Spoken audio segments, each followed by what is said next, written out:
Alright, hi, Andrew here. This is part 2 of the 8 um, videos on how to get your how to create a SketchUp version of your floor plan. Right, so in this one we're going to outline the building and we're going to be talking about how to create accurate lines so you're not guessing at things. So we're going to start, this is the tool that we're going to be using today. We're going to use this tool and also the arc tool, but we'll get to that later on. So here's the line tool. I'm going to start from a simple place, which is here, right? This is the beginning of my model. So I'm just going to click here. Notice that I'm just clicking and I'm not, I'll just do this the wrong way. So if you click and drag, it's really difficult to get accurate, right? Because the minute that you let go to do something else, it stops, right? So what we want instead is we want to click here once, and then I'm now zooming out, and now I can move over to this direction here, and so this is the direction that I want. Notice that as I go to horizontal, it goes, my line turns red, so we want to fix it in the red position. So to do that, we're going to use our arrow keys. You might not be able to remember which arrow keys go where, but you know that the arrow keys go in different directions. So the left arrow key goes in the green direction, the up arrow key goes in the blue direction, which is basically up towards us so we can't see. The red direction is the right arrow key. So we're going to go over to here, and so that should be, let's see, about 14 meters, I guess. Let's see, is that right? 1, 2, 3, 4, 5, 6, 7.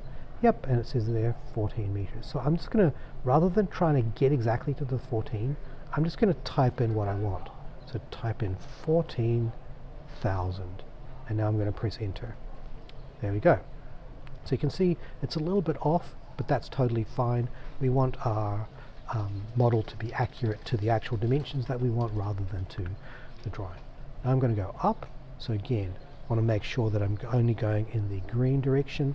So I'm going to use the left arrow key like that to constrain us to only go in that left direction. And now I want 22,000. So I'm going to again type in, so I don't have to go down here and click in here. I'm not doing any of that. I'm just starting to type. So 3,000, right?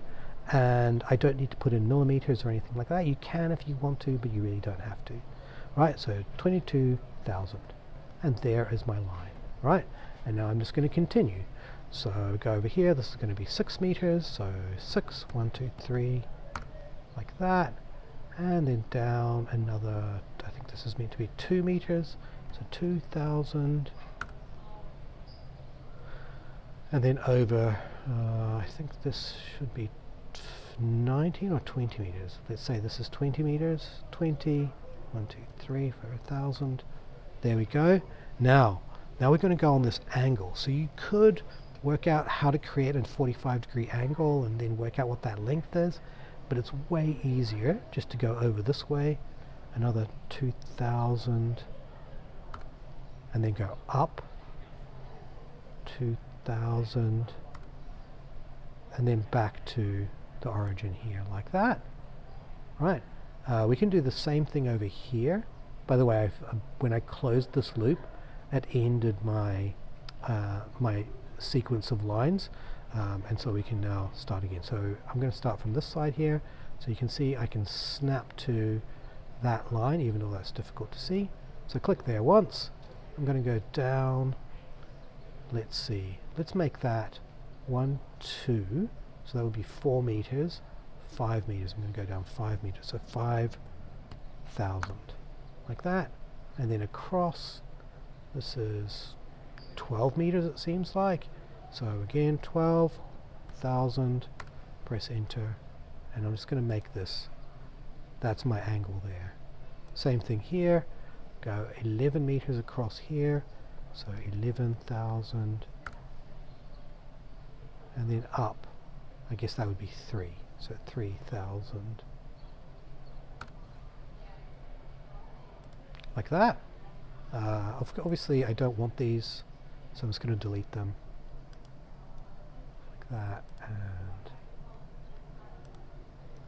like like that. I'm going to do the same in here, just so you don't get confused about what's important and what's not. And then last couple of lines, right? So here's the end of my last line segment. I'm going to go up here.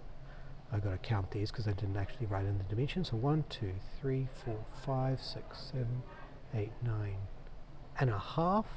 So that's 9.5 times 2 would be 19 meters. So again, left arrow key to make sure that I'm going in that green direction, and then 19,000. Press enter. Right, so there's now my two ends. Let me just join them up so you can see that's my closed loop, if you like. And it's very important that it is in fact a closed loop, that you don't have little gaps. But now I want to create this curve here. So I'm just going to use, going to go to my other tools here. So these are all my tools. I'm going to use the 2-point arc tool. So the way that this works is I'm going to click on one corner, then click on the other corner, and now I can create my curve here. So just choose something. It doesn't really matter too much. Let's say that. Right? And so there we go. So I've now made a loop all the way around my building. I've got lots more work to do, but that'll be for the next video. Remember to save your work. And saved. By the way, if for whatever reason, and this may very likely happen to you, if when you try and save it says, I'm sorry, I can't save it for some reason, don't panic. Go over to the three bars and choose download and then SKP, and it will download a copy into your onto your computer that you can open later on. Okay, that's it. Hope you enjoyed the video. See you in the next one.